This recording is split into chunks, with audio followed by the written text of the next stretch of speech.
നമസ്കാരം.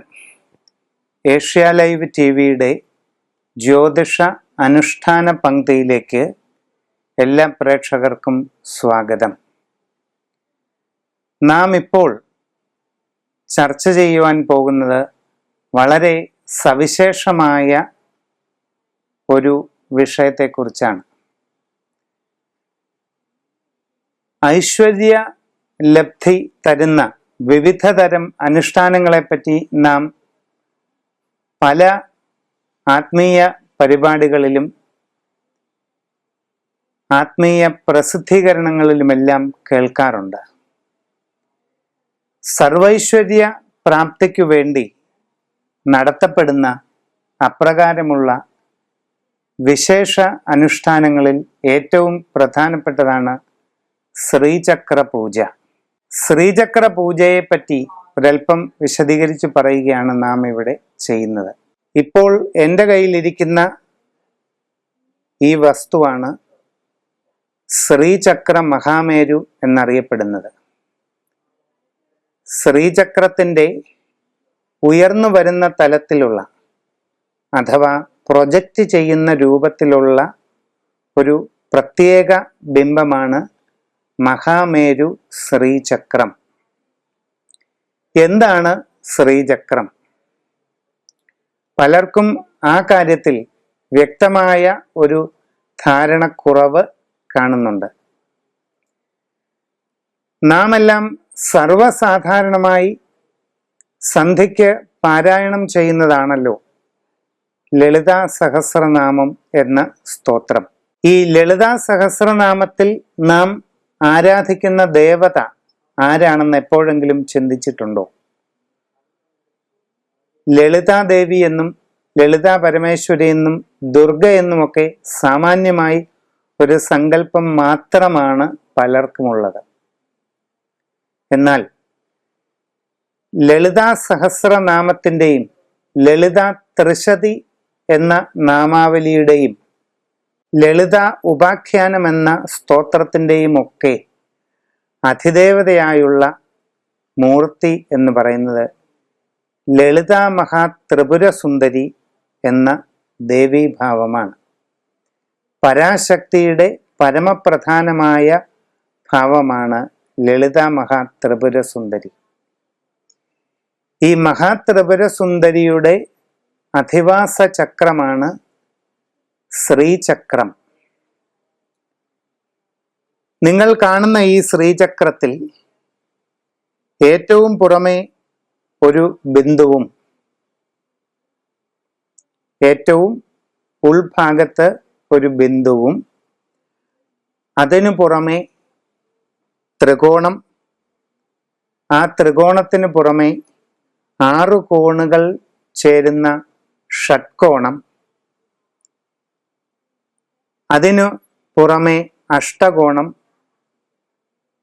ഷോഡശ കോണുകൾ, ഇങ്ങനെ വ്യത്യസ്തങ്ങളായ ജാമിതീയ രൂപങ്ങളെ കൊണ്ട് നിറഞ്ഞിരിക്കുന്നതായി കാണാം. അതിനും പുറമെ വൃത്തങ്ങളാണ്. അതിനു വെളിയിലാണെങ്കിലോ 8 താമരപ്പൂ വിതളുകൾ ചേർന്ന ഒരു രൂപം, അതിന് പത്മം എന്ന് പറയും.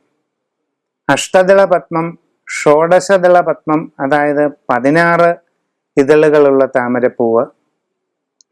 ഇങ്ങനെ അതിമനോഹരങ്ങളും അതിസങ്കീർണങ്ങളുമായ അനവധി ജാമിതീയ രൂപങ്ങൾ ഒന്നോടൊന്നായി സൂക്ഷ്മമായ ഗണിത അംശകത്തിൽ യോജിപ്പിച്ചെടുക്കുന്ന അത്യന്ത സങ്കീർണമായ ഒരു അനുഷ്ഠാന ജാമിതീയ കലാരൂപം തന്നെയാണ് ഈ ശ്രീചക്ര മഹാമേരു. ശാക്തേയ താന്ത്രികരുടെ അഭിപ്രായത്തിൽ പ്രപഞ്ചത്തിന്റെ ലഘുവായ പതിപ്പാണ് ശ്രീചക്രം. പ്രപഞ്ചം എപ്രകാരം രൂപം കൊള്ളുന്നുവോ അതുപോലെയാണ് ഒരു ബിന്ദുവിൽ നിന്നും വികാസം പ്രാപിച്ച് പൂർണ്ണ ശ്രീചക്രം രൂപം കൊള്ളുന്നത് എന്നാണ് ശാക്തേയരുടെ സിദ്ധാന്തം. ഈ ശ്രീചക്ര മഹാമേരുവിൽ ബ്രഹ്മ വിഷ്ണു മഹേശ്വരന്മാരും സകല ദേവന്മാരും സകല ദേവീഭാവങ്ങളും ഉൾപ്പെടെ അനേക ചൈതന്യ രൂപങ്ങൾ ലയിച്ചു ചേർന്നിരിക്കുന്നു എന്നുള്ളതാണ് സങ്കല്പം. ഈ ശ്രീചക്രത്തെ നാം വിധിപ്രകാരം പൂജിച്ച് ആരാധിക്കുന്നതായാൽ സർവൈശ്വര്യ സമൃദ്ധിയും രാജകീയ സ്ഥാനലബ്ധിയും നമുക്ക് കൈവരുമെന്നാണ് താന്ത്രികരുടെ വിശ്വാസം. വിശിഷ്ടമായ ഈ ശ്രീചക്ര പൂജ എപ്രകാരം ചെയ്യണമെന്നുള്ളതിലേക്കാണ് നാം ഇനി പറയുന്നത്. ആദ്യമായി പഞ്ചലോഹത്തിൽ തീർത്ത നിങ്ങൾക്ക് സൗകര്യപ്പെടുന്ന ഏതെങ്കിലും അളവുകളിലുള്ള ഒരു ശ്രീചക്ര മഹാമേരു നേടിയെടുക്കുക. ഒരടി ഉയരത്തിലുള്ള വലിയ ശ്രീചക്രങ്ങളുണ്ട്, അരയടി ഉയരത്തിലുള്ളതുണ്ട്, 4 ഇഞ്ച് ഉയരമുള്ളതുണ്ട്, 2 ഇഞ്ച് ഉയരമുള്ളതുമുണ്ട്. ഇങ്ങനെ പല വലിപ്പത്തിലുള്ള ശ്രീചക്രങ്ങൾ നമുക്ക് നേടിയെടുക്കാവുന്നതേ ഉള്ളൂ. അതിസുന്ദരവും മനോഹരവുമായ ഈ ശ്രീചക്രം ഒരെണ്ണം നിങ്ങൾ വാങ്ങിക്കഴിഞ്ഞാൽ അത് ശുദ്ധീകരണ അഭിഷേകവും പ്രാണപ്രതിഷ്ഠ എന്ന താന്ത്രികമായ ചടങ്ങും നടത്തുകയാണ് ആദ്യം ചെയ്യേണ്ടത്.